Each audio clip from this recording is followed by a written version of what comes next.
In this video, we're going to be looking at the second part of topic 16 and focusing on redox in action, which mainly looks at fuel cells and redox titrations. And this is part of the Year 13 IAL chemistry course from Edexcel. So what we will be looking at here is how to carry out both structured and unstructured calculations for titrations, in particular looking at the iron and potassium manganate and sodium thiosulfate and iodine reactions, being able to discuss about uncertainty in their measurements, and that's going back to topic 8 and into the core practicals as well, which is further discussed in there. And then also looking at fuel cells and specifically the electrode reactions that occur in a hydrogen-oxygen fuel cell. So if we're going to start off by looking at fuel cells, and we need to know what that is. A fuel cell is a setup that produces a voltage from a chemical reaction of a fuel with oxygen. And the most common fuel cell is a hydrogen-oxygen fuel cell. So taking that hydrogen and reacting it with oxygen and getting a voltage being made from this. The hydrogen is supplied externally, so it's pumped through into the fuel cell as a gas, and as long as we maintain that fuel supply, we will get our voltage being made and our cell can then operate. We can also get fuel cells being used with methanol or ethanol as the fuel, but the one that we will focus on will be the hydrogen-oxygen one. So it looks a little bit like this.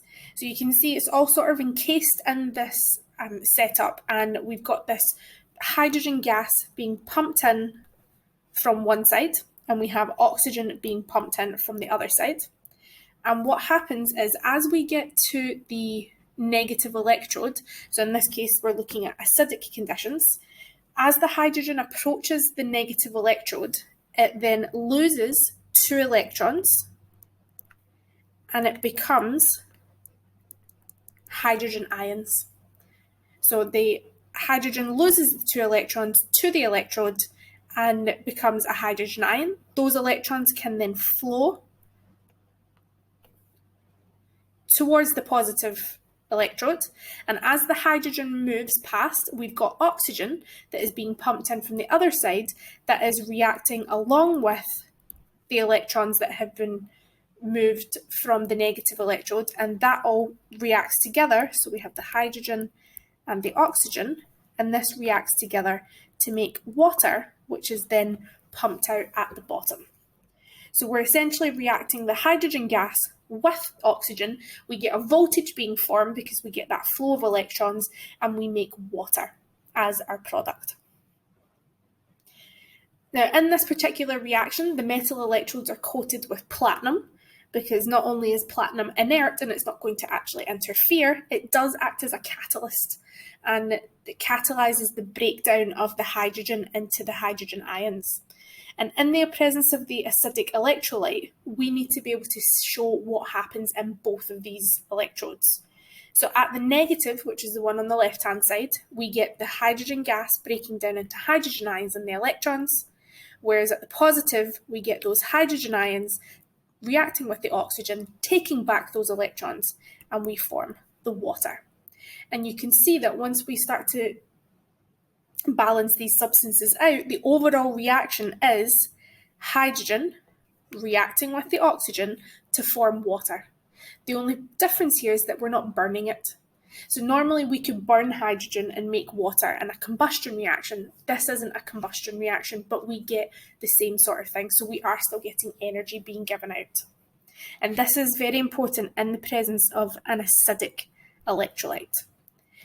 If we have an alkaline electrolyte, we get a slightly different reaction happening.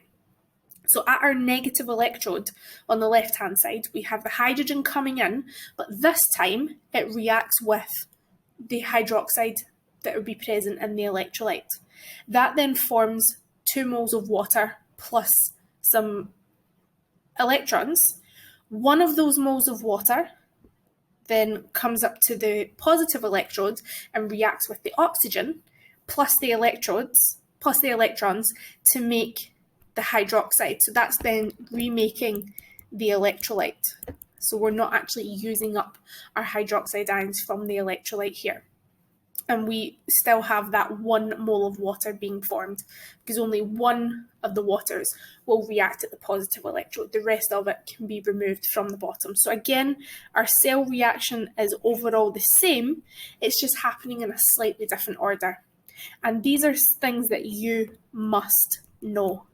You have to know those 2 sets of half equations plus the overall cell reaction, and you have to match them up with the correct alkaline or acidic electrolyte.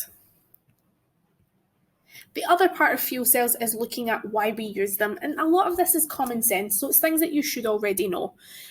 Fuel cells are going to be an alternative to directly using fossil fuels. So rather than burning the fossil fuels themselves, of course we need to use fossil fuels to get the hydrogen, but we're not using it up quite as quickly. We don't produce any carbon dioxide or any other pollutants that could affect our atmosphere and contribute to global warming. They are much lighter and they're actually more efficient than engines that use fossil fuels. And the fact that we make water is a very good thing, because we could recycle that water and it's not something that's going to be damaging to the environment. Whereas when we burn fossil fuels, we know that the carbon dioxide is a big problem. However, as with everything, there are some disadvantages to fuel cells. The main one being the fact that the hydrogen that's present in these fuel cells is very, very flammable. It is extremely easily ignited, which can, of course, then lead to quite a big accident.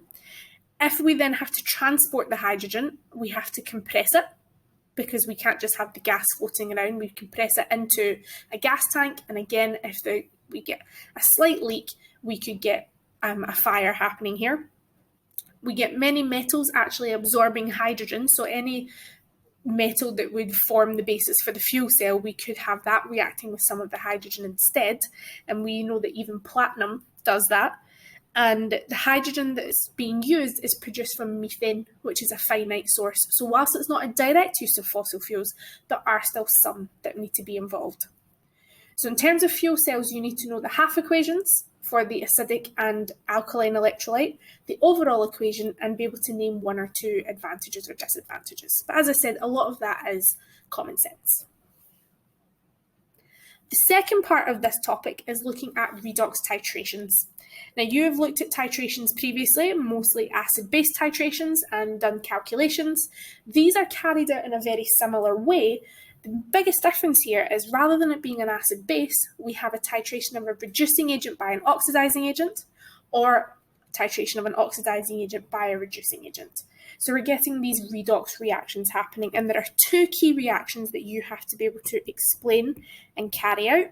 These are also found in more detail about how to carry them out in Core Practical 13A and 13B. So we're only just going to touch on the key equations and briefly how they're carried out. If you want some more detail and some more practical style questions, please do check out the video on Core Practical 13. If we start with the potassium manganate, when we've been talking about it previously in topic 16A, we mentioned that manganate is a very powerful oxidizing agent, and this is why it's very regularly used in these redox titrations.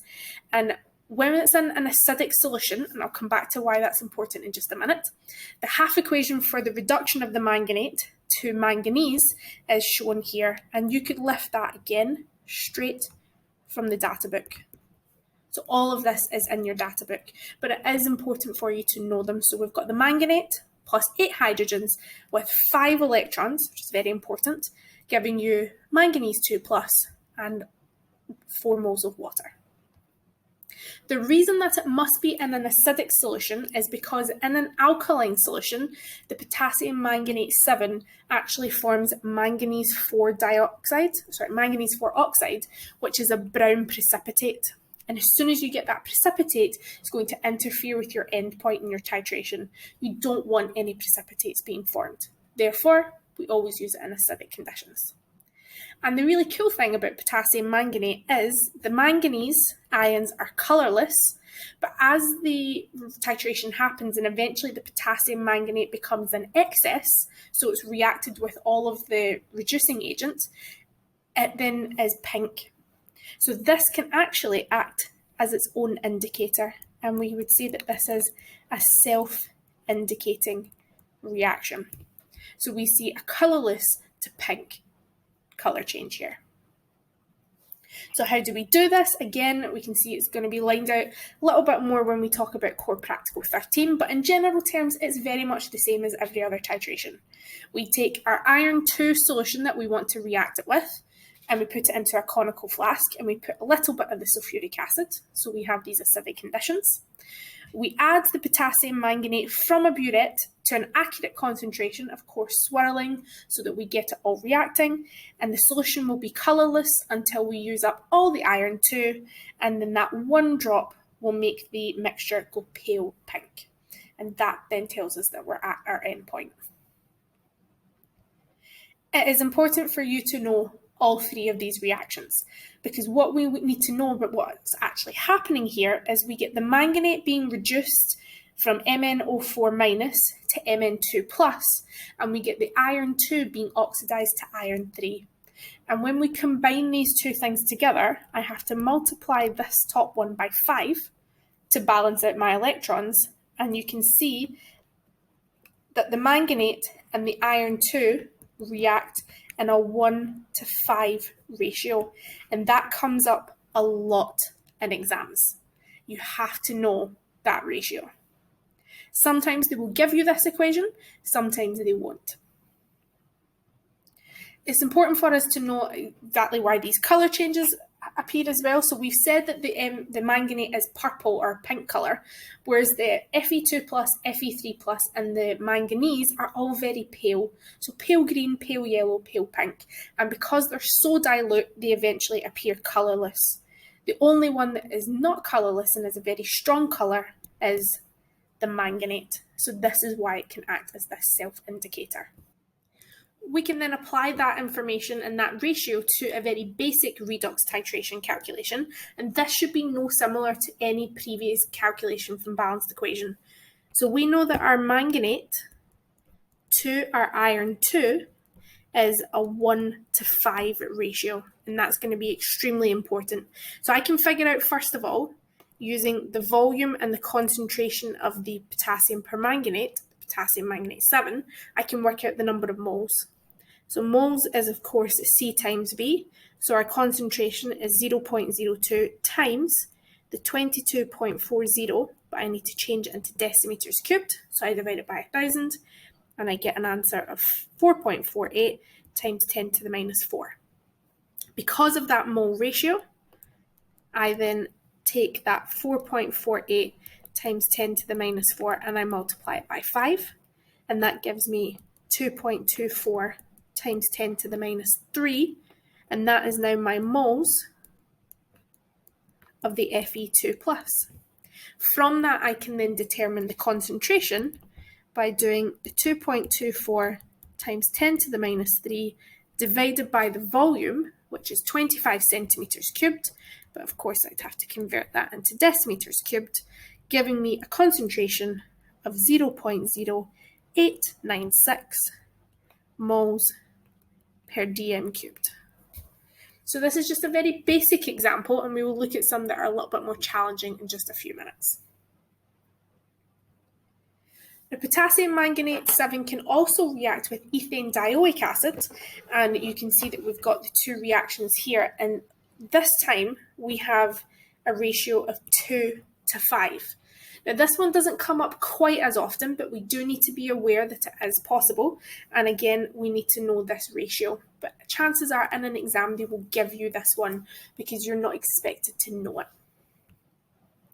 And this is carried out in a very similar way, where we pipette the ethane dioic acid into a conical flask. We add the dilute sulfuric acid to make it acidic. The biggest difference here is that we just need to heat it to allow this reaction to happen. And once we add the potassium manganate, we get the burette. The sample will go quite slowly at first, but then eventually the manganese that's formed will act as a catalyst, and that will speed up the reaction. And we mentioned this in topic 11 when we talked about autocatalysis, and we will revisit it in topic 17. But the main point is that we get that end point, which we get that pale pink colour. The other titration that comes up very regularly is the iodine and sodium thiosulfate titration, and this is one that you need to know the equations for. They do come up in exams of being asked, what is the equation? So thiosulfate ions can reduce iodine to iodide. So you can see that we've got the reduction reaction at the bottom, and we have the oxidation reaction at the top. And when we combine these, the overall reaction is the thiosulfate plus the iodine, giving us the S4062- and 2I-. We can use this to give us a direct estimation of iodine in a reaction, or we can estimate how much of a substance we have that has reacted with something to produce iodine. And you will see examples of this in your exams, where they will take a substance and react it in some way, and then they react it with potassium iodide to make iodine, and that's what's titrated. And this is sometimes known as a back titration, where you're essentially doing the titration to find out how much is reacted from something else. And the indicator here is a starch solution. And anybody that does biology should know this already, and you've probably seen it back in GCSE, that in a solution of free iodine, the starch is a blue-black colour, and as all the sodium thiosulfate is added and we react with the iodine, eventually that will turn to colourless. So we can pipette the iodine into the conical flask, we add the sodium thiosulfate until we get a pale yellow colour, then we add the indicator. So because the indicator is very quick in terms of its endpoint and that colour change, it's easier for us to not start with it at the beginning. And again, that's something that we'll talk about in Core Practical 13. So you add the sodium thiosulfate to the iodine till it goes a little bit yellow, then add the starch, and it will turn blue-black, and then that one drop will turn it to colourless. Now, when it comes to carrying out the actual calculations, and we're going to look at 3 examples in just a moment, the steps are almost always the same, or there will be a slight variation of this, but they are all very, very similar. So the first thing that you should always do is calculate the number of moles of the reactant or the titrant of which you have the concentration and volume. So this will generally be the sodium thiosulfate, or it will be the manganate. From that, we can then do the mole ratio. So we've got our moles of our titrant, then the mole ratio, and that can then allow us to calculate the moles of the unknown substance. A lot of time we then have to scale up the moles, because generally we will have something like a 250 centimetre cubed volumetric flask that has got our sample in it, and from that we take a 25 centimetre cubed sample. And we don't necessarily want to know the moles in the 25 centimetres cubed, we usually want to know what's in the flask. So we have to scale it up. And 9 times out of 10 in this part, you're just going to multiply it by 10. Not always, but usually. And then from here, there are 2 possible ways that you can go in general. So you either use that volume to calculate a concentration and the number of moles, or you will use that number of moles with the MR to calculate a mass and then determine a percentage by mass of a substance. And that second way is generally what they'll be asking you to do. They will ask you to calculate the percentage by mass of something in a reaction, and you use the MR just to make it a little bit bigger. So you'll tend to find these are 5 or 6 mark questions. And if you get the method down and you feel confident with it, these can be a very, very useful 5 or 6 marks. So let's have a look at our first example. We've got a nail of which is 2.41 grams, and that contains an alloy that has got iron in it. And that's important because that's what we're wanting to figure out. We then dissolve it in 100 centimetres cubed of acid, and that forms the iron 2 ions. I then take a 10 centimetre cube sample, and I titrate that with a potassium manganate of a concentration 0.02, and I use 9.8 centimetres cubed of the potassium manganate to react with the iron. I want to know what is the percentage of iron by mass in the nail, and I'm given the equation here. So we're going to follow through each of those steps. So the first step is calculate the number of moles of manganate. So look at what I've been given for the titration. A lot of time here you'll start towards the end of the question and you'll work your way back. Not always, but most of the time. So we've got concentration of 0.02 multiplied by the volume, which is 9.8, and I have to divide that by 1,000. So my number of moles is 1.96 times 10 to the minus 4. I then look at my ratio, and I can see my ratio from the manganate to the iron 2 is 1 to 5. Therefore, I have got 1.96 times 10 to the minus 4 times 5, which becomes 9.8 times 10 to the minus 4 moles of Fe2 plus. But that is number of moles in 10 centimetres cubed. The third step is to scale up, because I want to know how much it is in 100 centimetres cubed. So in other words, I'm going to multiply it by 10, and that gives me 9.8 times 10 to the minus 3 moles. That is what is in my conical flask, or in my volumetric flask in the acid. So I'm at this point here. Now I want to know what mass that is. So for step 4, I'm going to find the mass of the iron, and that's just taking that number of moles, 9.8 times 10 to the minus 3, and I'm going to multiply it by the MR, or the AR in this case, of iron, which is 55.8, and I find that that is 0.547 grams. And then my last step is to do my percentage by mass, which is the mass of iron divided by the mass of the nail times 100, and I get an answer of 22.6%. In other words, this nail contains 22.6% of iron, and I've been able to calculate that using the titration.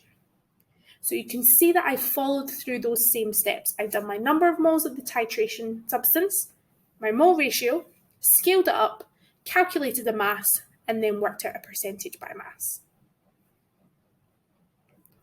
The second example is a little bit more challenging. It looks easy at the beginning because you're calculating concentrations, but it's got an added step to it. So we've got an aqueous solution that contains a mixture of iron 2 and iron 3. And we take a 25 centimetre cube sample and we react it with 0.021 moles per decimeter cubed of the potassium manganate, and we need 21.6 centimetres cubed to do that. That's the first part. Let's call that A. For part B, we take a separate sample and we react that with an excess of zinc amalgam. Now this is going to have no effect on the actual calculation because it's an excess. It's not going to do anything. But what it does is it reduces the iron 3 to iron 2. So I've got now in this sample of 25 centimetres cubed, I have some extra iron 2 being added.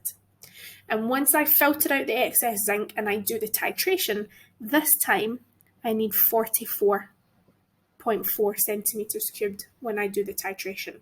And I can use all of this data to calculate the concentrations of both the iron 2 and the iron 3. And the most important thing that we need to remember here is that from the manganate to the iron 2, that is a 1 to 5 ratio. This will come up multiple times. So let's start off by looking at the Fe2 plus, which is A, the first part. So I'm going to calculate my number of moles of the manganate, which is C times V, so 0.021 times the 21.6 over 1,000. So my number of moles of manganate is 4.536 times 10 to the minus 4.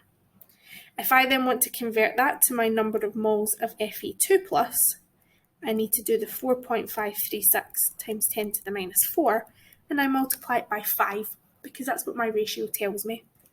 And that then becomes 2.268 times 10 to the minus 3. Then I can convert this to a concentration by taking that number of moles and I divide it by the volume, which was 25, but of course I convert that into decimeters cubed. So my concentration of iron 2 is 9.07 times 10 to the minus 2 mole per decimeters cubed. Now that's the first part. The second part, I need to use the data from the iron 3.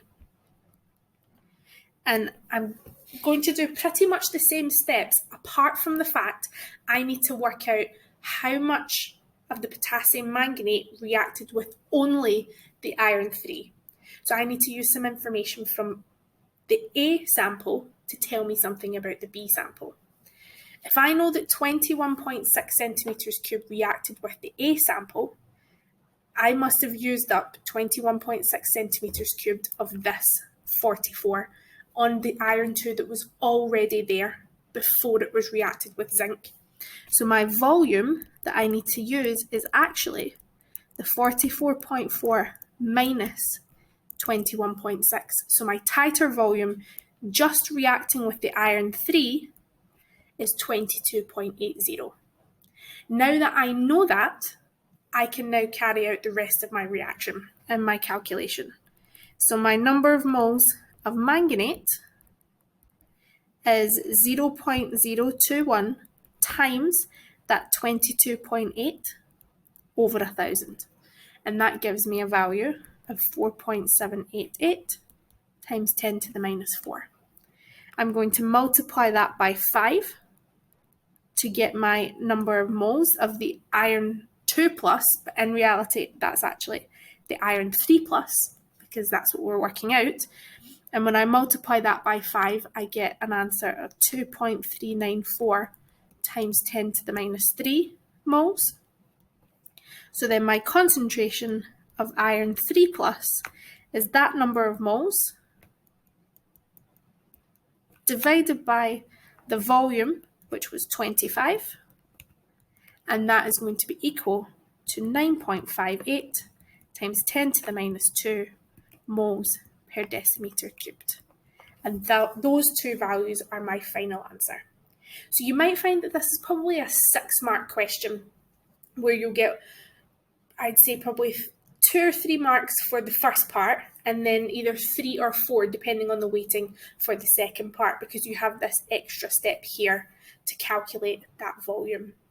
But you can see that we've done very much the same thing. I calculated what I titrated, I've done my mole ratio, and then this time I've calculated a concentration.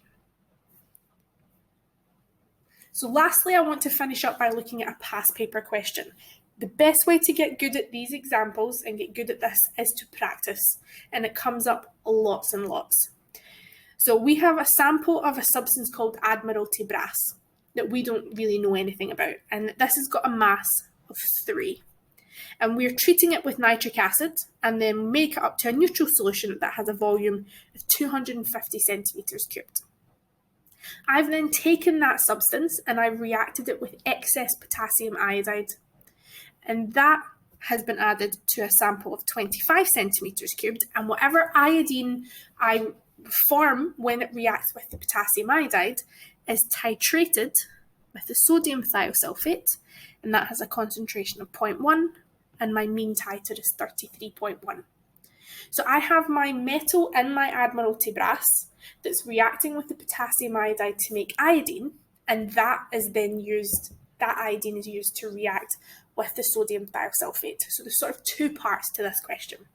The first part, we need to write the ionic equation for this reaction. So I did say you need to memorize this, and you get the iodine reacting with 2 moles of the thiosulfate, and remember we don't include the sodium because it's an ionic equation, so the sodium would be a spectator ion, and we are making iodide plus the S4O6, 2 minus.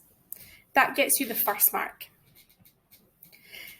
The second part is then looking at what happens when that Admiralty brass is reacted with the potassium iodide to make the iodine. So we're given that equation, and from that, plus the sodium thiosulfate, we want to calculate the percentage by mass of the copper in the Admiralty brass, giving our answer to 3 significant figures. So we're going to start with what we do in the titration. So if I go back to the question, I'm told that my titration is 33.1 at a concentration of 0.1. So my number of moles of the thiosulfate is the concentration of 0.1 times the 33.1 divided by 1,000. And that gives me 0.00331 moles.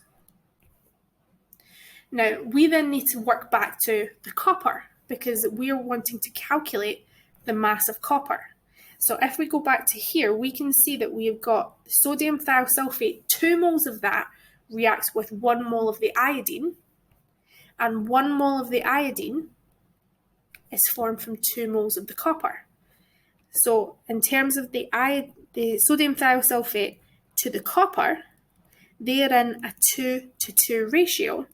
Therefore, my number of moles of copper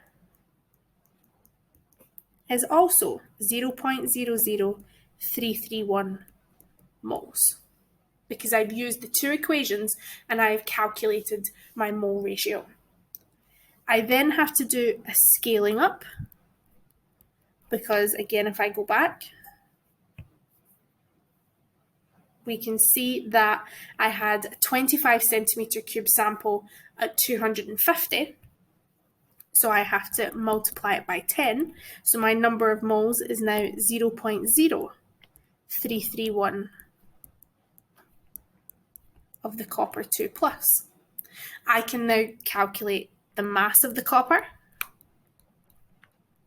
Is that 0.0331 times 63.5, which is the AR, the atomic mass. And that gives me 2.102 grams. My question, however, is asking for a percentage by mass.